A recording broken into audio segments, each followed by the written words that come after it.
Good evening, everyone. Thank you for joining. I'm Seth Magaziner, the State Treasurer, joined by Frank Karpinski, the Executive Director of the Employees Retirement System of Rhode Island. This is the latest of our town halls for members of the retirement system. It's a chance for us to give you updates on what is happening with the pension plan and with your retirement, and also to answer any questions that you may have. We have a presentation planned, and then afterwards we'll open it up to Q&A. So if we can launch the presentation, we'll dive right in. We start every one of these with a value statement, and that is that every Rhode Islander deserves retirement security. And that is especially true for those who have spent your careers serving the community. That's all of you. You have devoted your lives to serving our state as teachers, state employees, first responders, municipal employees, and as a result, you have earned a secure retirement.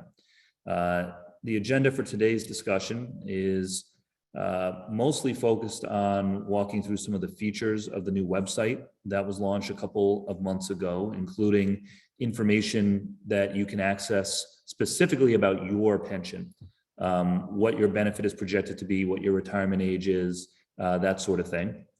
We're also going to talk about some of the other customer service upgrades that we've made recently, including our continued expansion of one-on-one retirement counseling. We're going to give a financial update on the system, as we always do, and talk a little bit more about our work to use the influence of the pension system to try to affect some good outcomes across the world. And then we'll open it up for questions. So with that, let's get started. I see we have more than 200 people viewing already, and I bet that just about all of you know this already, but we may have some newer people to the pension plan who are joining. So just to start with some of the basics, if you are in the state retirement system, particularly as an active employee, most of you are going to have two parts to your retirement benefit. You're going to have a defined contribution plan managed by TIA-CREF. That is, most active employees have this and have had it since 2012. This works very much like a 401k or an IRA in the private sector, where you contribute some money every month. The employer, the state or the municipality or school district, contributes some money every month.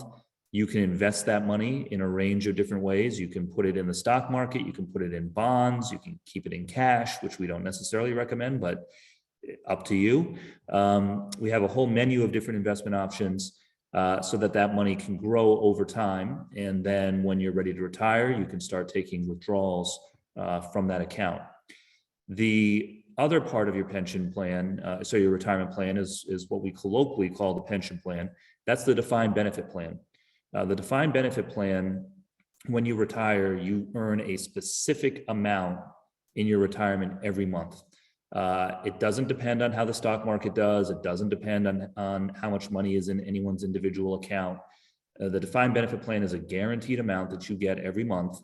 And the amount that you get depends on your salary, your 5-year average salary at the time you retire, your length of service, and that's basically it. So these two things together make up your retirement. You're going to get one payment from the defined benefit plan that is a fixed amount based on your salary and your length of service.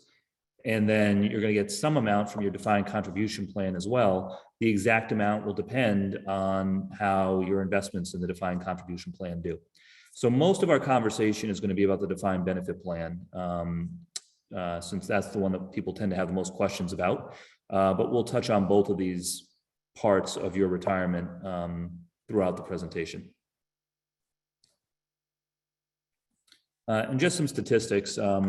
Those of you who are watching are among the 60,000 Rhode Islanders who are members of the pension system.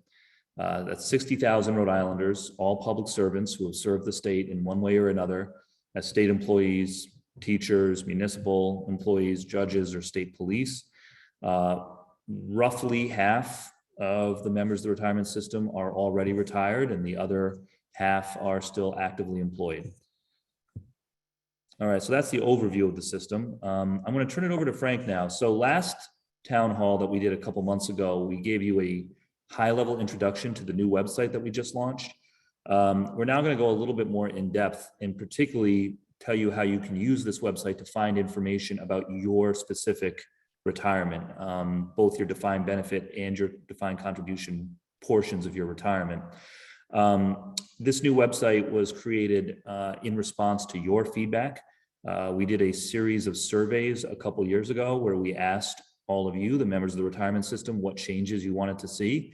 And this was one of the most common things that came back, was that you want it to be easier to get information about what your retirement is going to look like, when you can retire, how much you can expect to get in your retirement, and so on. That is why we launched the new website, and I'm going to hand it over to Frank to give you some more direction on how you can access some of that information. Perfect. Thank you, Treasurer. Good evening, everyone. So as Treasurer mentioned, here is the website that we had kind of brought up. We kind of highlighted a few pieces at the bottom that says, what can we help you find, which is specifically there to kind of hit some of those items that, when in doubt, you want to kind of jump inside there. Now look at the next slide. And regarding retirement counseling, if you look under that members tab, it says planning for retirement, retirement counseling. And as the treasurer mentioned, one-on-one was a very big item that folks wanted to kind of get their arms around. So if you click that, the next screen that will pop up is going to be this request for planning an appointment. And you can see what's there where you can fill out some information. It comes to us securely. And what will happen is our counseling team will take that, give you a call, and try to work through an appointment, get a benefit estimate, and you can work through all that stuff. And that's what our team is kind of working on collecting from everybody. So that's kind of you want an appointment, that's the place you want to go. You want to fill that out. You can also call us if you're a year away from retirement. You can call our line directly, and they will try and fit you into a schedule as quickly as we can to get you ready for retirement. Get to the next slide. Big part, as Treasurer mentioned, is to kind of be able to calculate your benefit and kind of understand some of the details of that. And right on our page, and regardless of where you go through our site, you'll always see that little where the arrow is log on to my account. And so let's click on that, and you can see where that'll get you. You'll get to this next page. And what that has, it's looking for a login ID, and that's a login ID that either you already have. It's a number that's unique to everyone. If you don't have one, you got to contact us, and we can walk you through that. If you already have an email set up in your account, if you were a teacher, state employee, and had one before, that's inside there. You can do a self-registration if that's there. It'll do what's called a two-factor authentication, let you know we've received it, and then you could log in from there. Once you log in, you're going to see a lot of information. Items that are highlighted kind of points you to what you can go ahead and do. And first thing you see, it says view and print documents. Those are documents that if we've sent something to you, that's where it's going to show up. If we've already given you an appointment, you'll see that kind of shown up on inside there.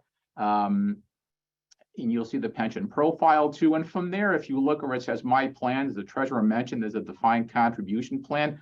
That's kind of a hot link. As soon as you log in, when you can get through looking at these pieces, your pension profile, which we'll get through, you can click and get right to TIA.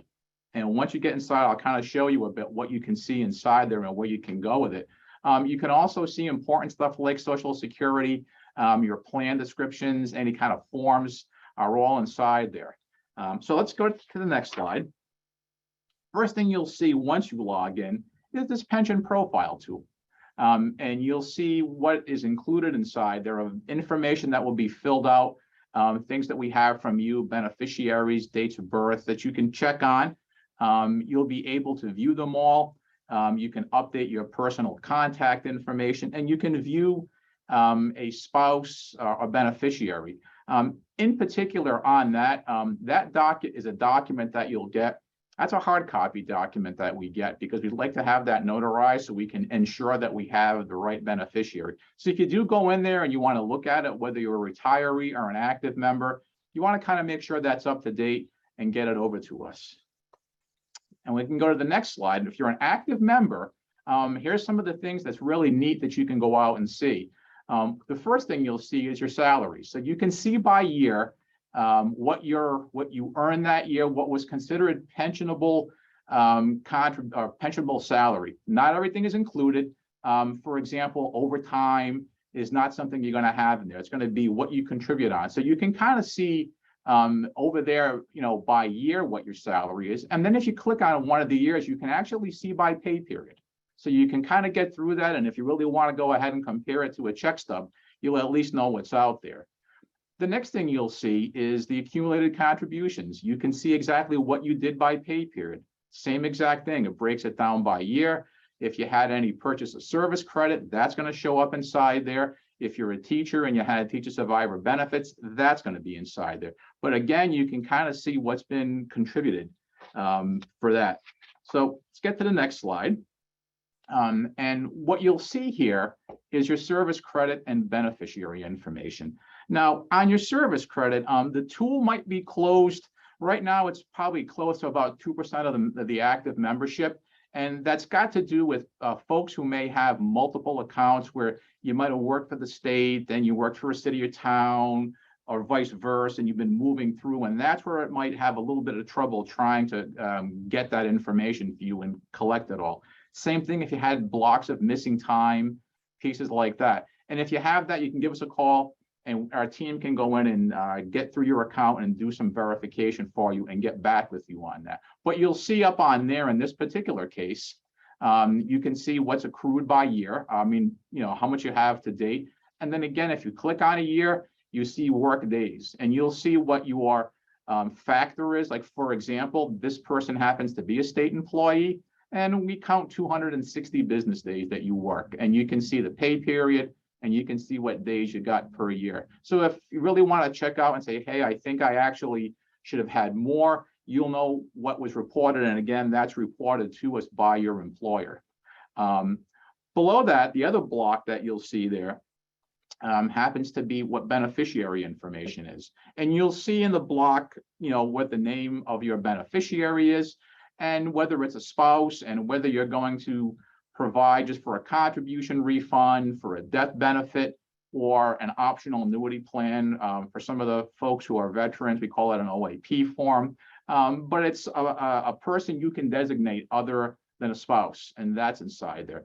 And then if you have any children, you can see all that will be listed inside there. So again, we really encourage you to take a peek at least at the beneficiary, just to be sure you've got the right stuff inside there for that. Let's get to the next slide. So the next slide is probably the one that everybody's kind of really want to get their hands around. And that's the actual projection tool. Again, there's a couple of folks who won't be able to do that because they've got multiple accounts and our tool needs to go back and do a little figuring out of how much here and how much there. But what it'll show you is your first eligibility. And then you can kind of massage for a bit. And here's an example of a person that we have up here who is eligible for what's called the rule of 95, which means your age and service have to equal 95, and it's got to be a minimum 62. And then it also says, hey, you're also eligible at Social Security normal retirement age. So this one here is a nice quick look at being able to peek at it and say, hey, if I do want to go out at the rule of 95, my monthly pension will be that. And if I want to work longer, it will be that. You can then go where you see I retire at, and you can kind of change the age. If you think, gee, I might want to work until 63 or 64 or 65, you can put that information in and it'll pump up this graph. You can also go in and say, gee, I think I might be getting a 1 or 2 or 3 or 4% raise, and it'll go ahead and adjust that for you.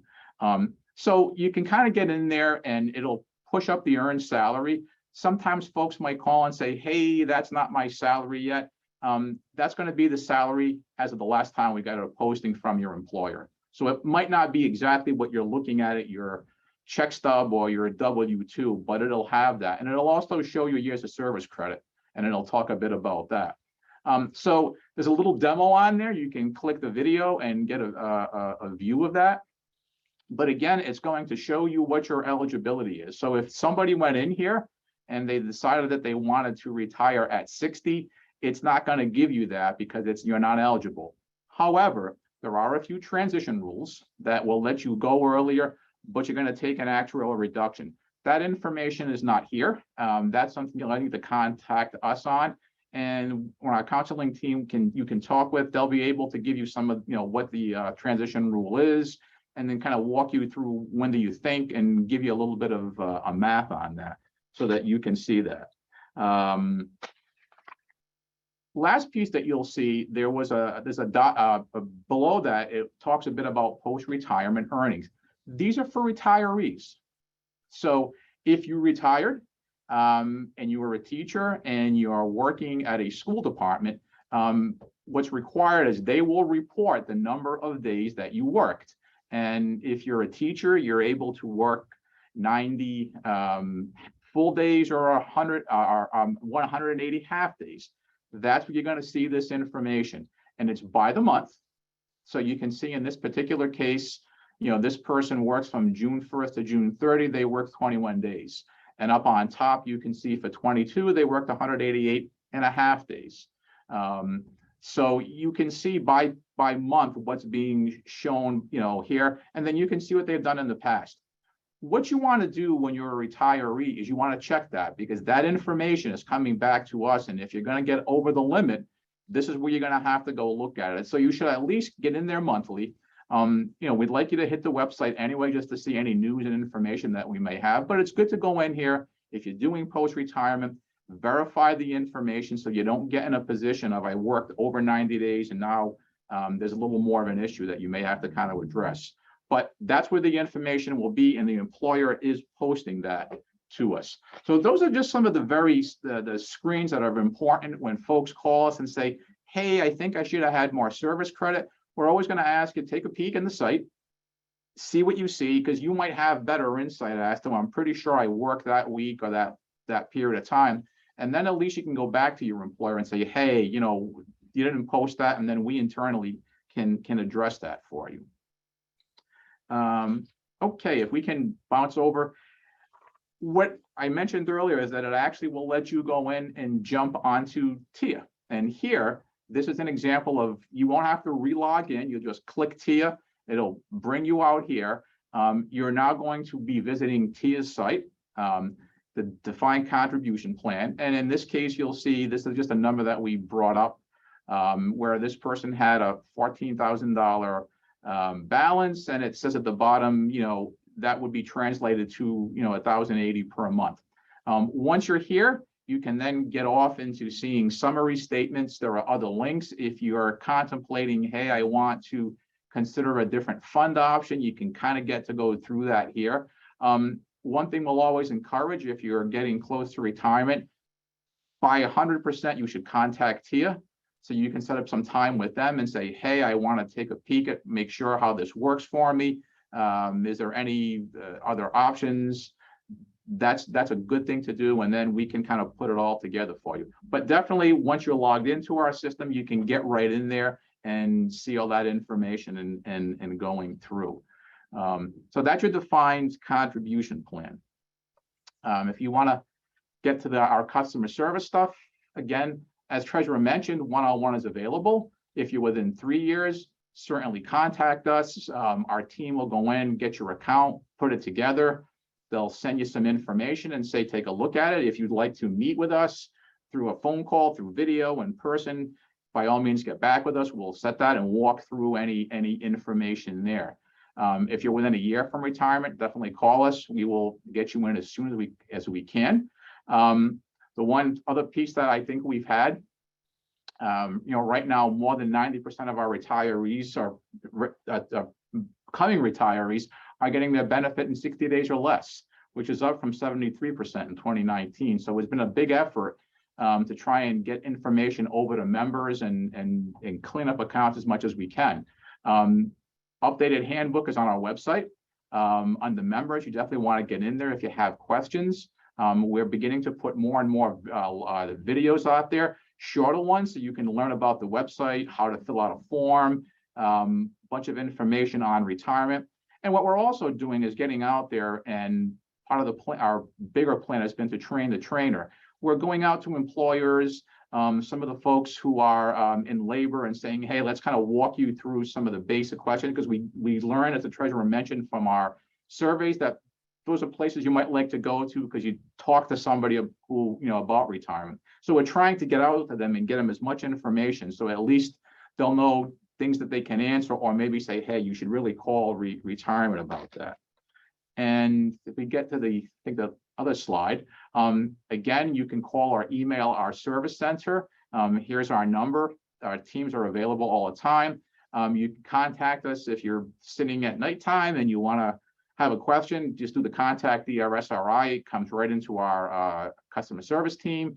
They will get it across to the person who needs to really answer it, and then they'll get back at you for an answer. And of course, always hit our website. There's newer pages coming out all the time with new information that we can provide for you. So with that, concludes my presentation on our customer service. Well, thank you, Ray. Go back one, please. Yeah. As you see at the bottom, we encourage everyone to take a picture of this slide so that you have our contact information.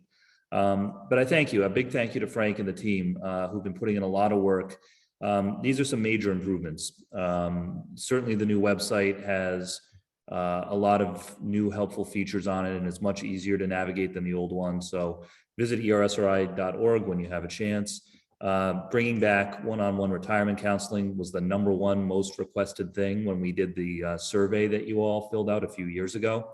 And so the fact that we're now offering one-on-one counseling for those who are within 3 years of their retirement date is a big improvement, and speeding up those processing times.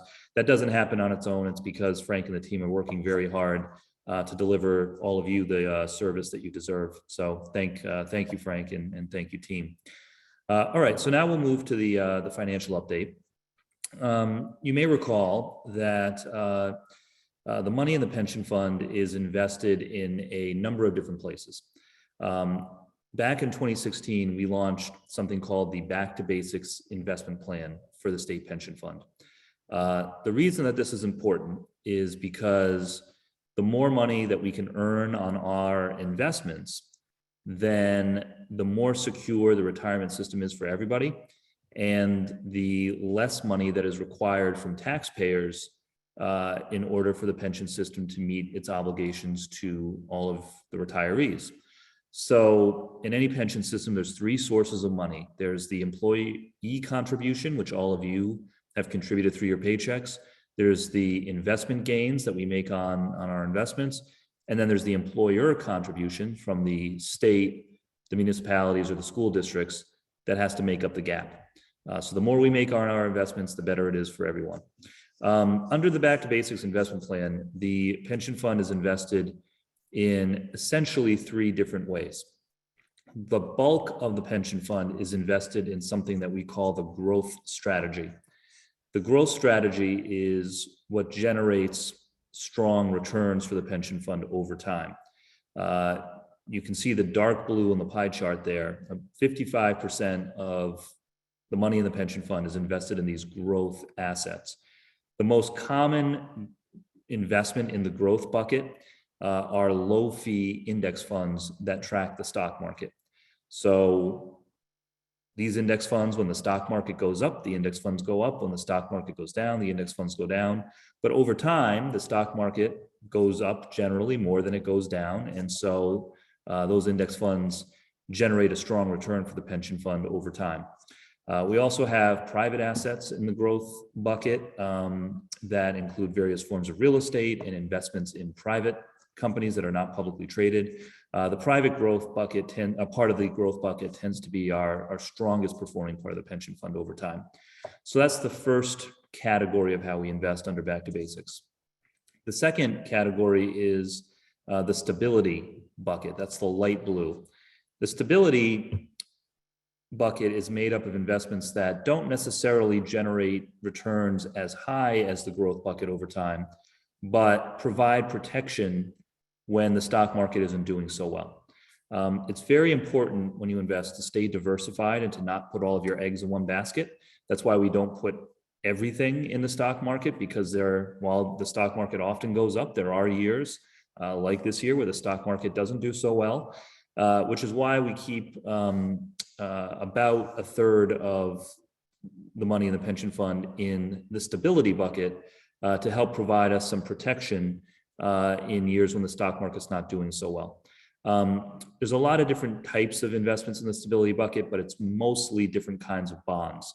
So United States Treasury bonds, highly rated sovereign and corporate bonds, among other things. And then finally, the third category is what we call the income bucket, which is just 8% of the portfolio, but it's important because these are investments that tend to kick off a lot of cash that allow us to pay benefits to retirees without having to sell off other parts of the portfolio. Examples of the income bucket can include certain kinds of stocks with high dividends that have high payouts, certain kinds of bonds that have especially high coupons, and the like, infrastructure.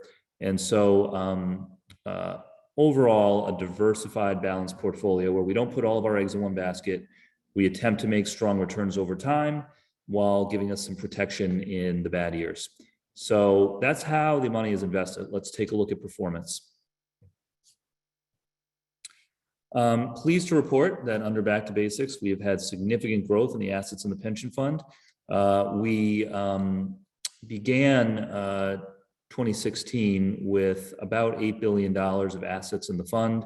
We ended 2021 at an all-time high of more than $10 billion, so significant growth.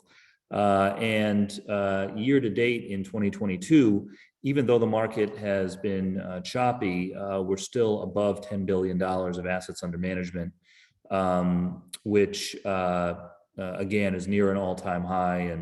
And the fact that we've grown the fund at the same time that we're paying out benefits every year is a good show of strength. Putting it more into specifics, we'll go to the next slide. Here is, as of the end of the fiscal year, how the Rhode Island pension plan has done compared to our peers. So what you see in front of you is a chart where over different time periods, you can see how Rhode Island performed compared to other public pension plans across the country. This comes from a database called Investment Metrics that tracks more than 600 public pension funds across the United States. So in these graphs, we, the state of Rhode Island, are the blue dot, and the shaded rectangles are the middle 90% of pension plans across the country and how they performed. So in the 1 year ending June 31st, it was a rough period for the stock market. We were down 1.4%. So that blue dot on the left was us, down 1.4%. However, we outperformed more than 98% of other public pension plans across the country. The fact that our blue dot is above the shaded rectangles means that we were in the top 5%. We were actually in the top 2% of public pension plans nationally. The light blue squares are how we would have done if we were just invested in a 60% stock, 40% bond portfolio. 60% stocks, 40% bonds is sort of a benchmark that investors use.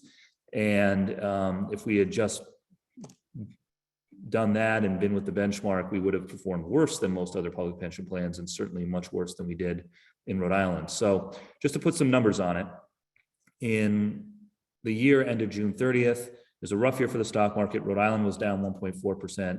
The median public pension plan in the country was down 10.8%, and a 60% stock, 40% bond portfolio would have been down 13.4%. So compared to other public pension plans across the country, very strong performance. And that's true over longer periods of time as well. So as you look further to the right of the graph, you can see how we've done relative to our peers over the longer periods of time. So for example, over the last 5 years, the third column from the right, over the last 5 years, we earned an average of 8.1% per year on our investments. The median public pension fund only earned 6.2%. The 60-40, the 60% stocks, 40% bonds would have earned 4.8%. So over the last 5 years, our average annual performance has been in the top 4% of public pension plans nationally. So over the last several years, we've done quite well, both in good markets and bad markets relative to our peers, which is why our assets have grown so significantly. All right, let's move on.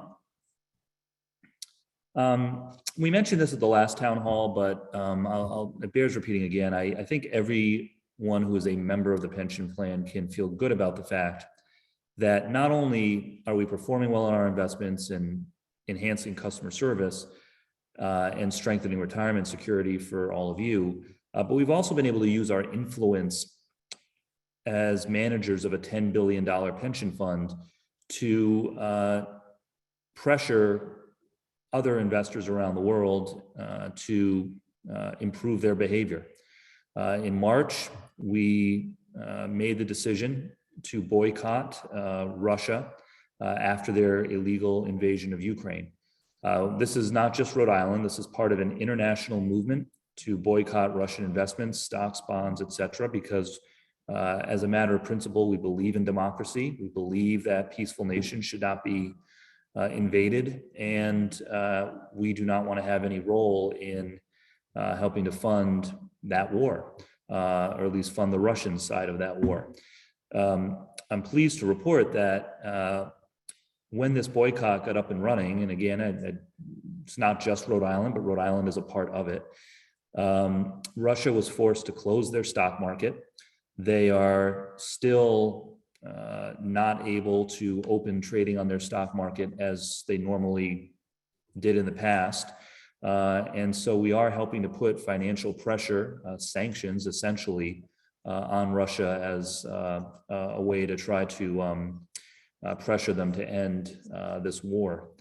Another example of how we've used our influence is back in 2020, we made the decision to stop investing in companies that manufacture assault weapons for civilian use. This was in response to hearing from many of you. We have a lot of teachers and other public employees who, unfortunately, in today's world, are on the front lines when it comes to gun violence.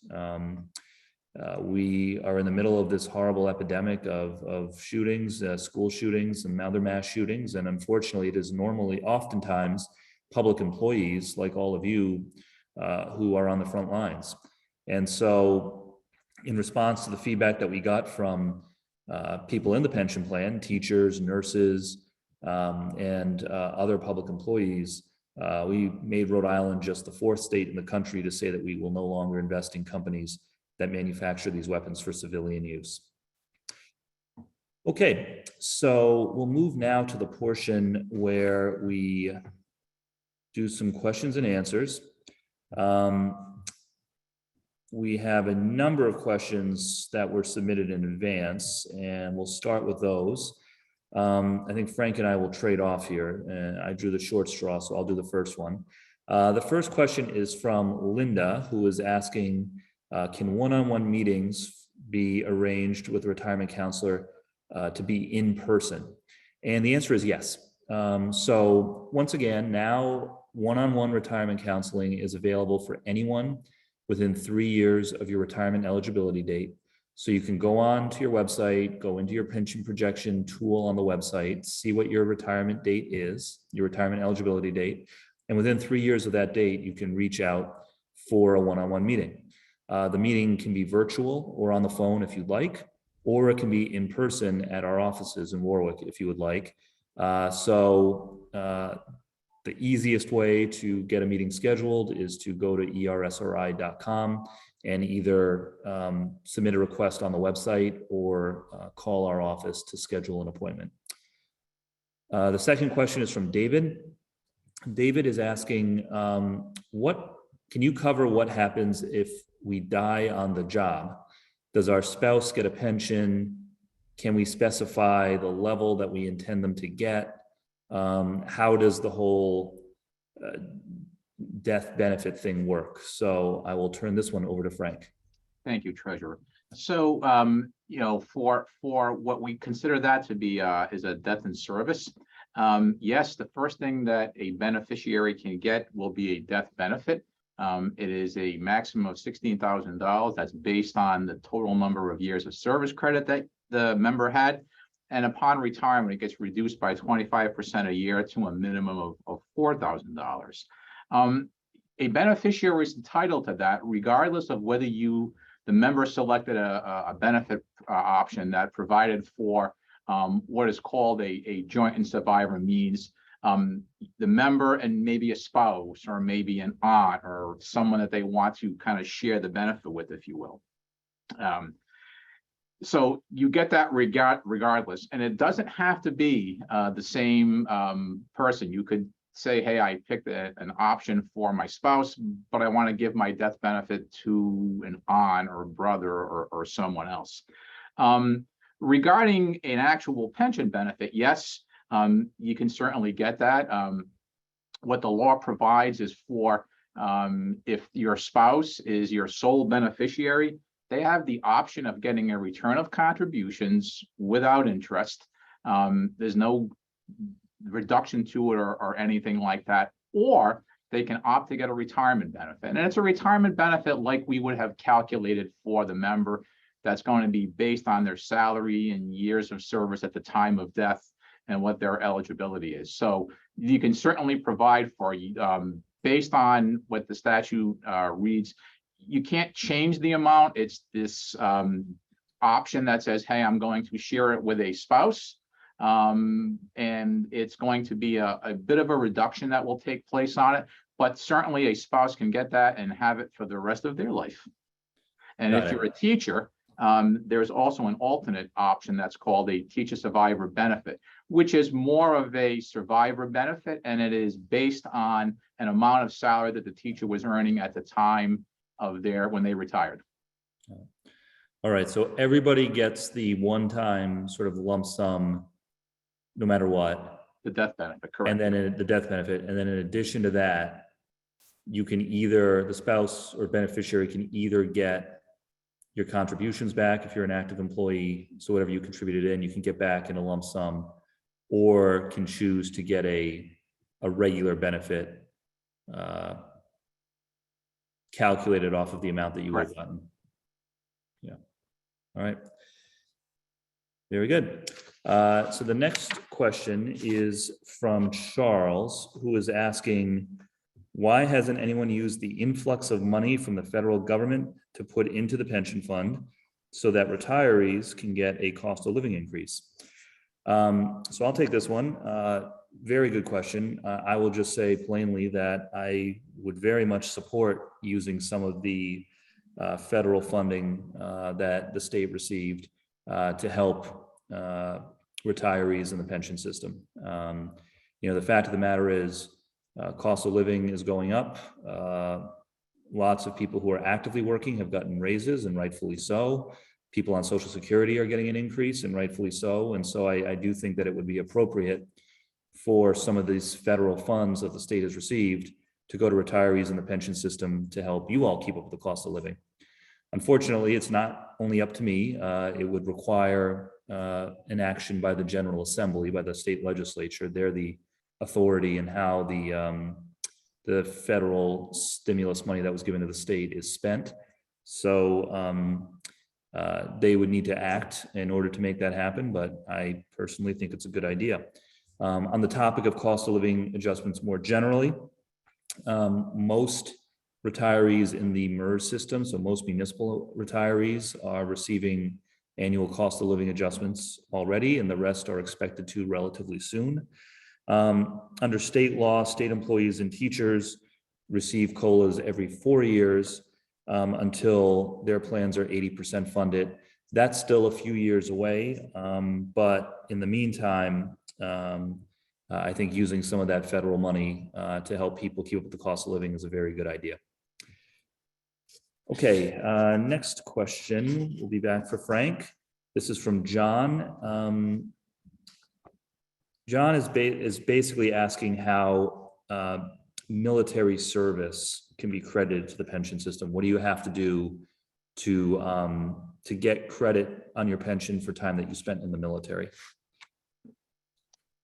So first part of that is if you are an active member and you are called to active duty, when you come back, what you'll have to do, and this is pursuant to something that's called ERSRI, which stands for the Uniformed Services Employment and Reemployment Act.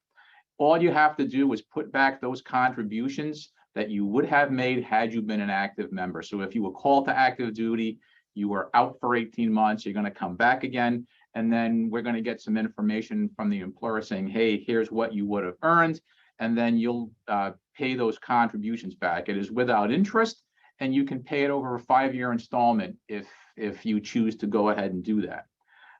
If before you become a member of the retirement system, whether a teacher or municipal, what have you, and you had service before that, you can buy that service credit back. If you do it within the first 5 years, it's going to be 10% of your annual salary, up to a maximum of 4 years.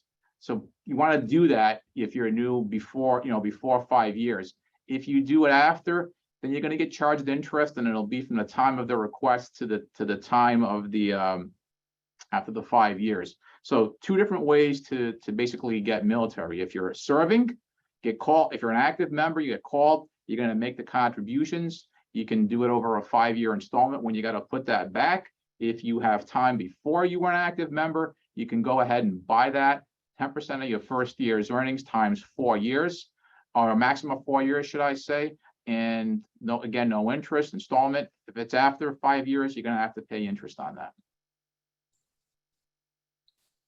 Okay, very good. David asks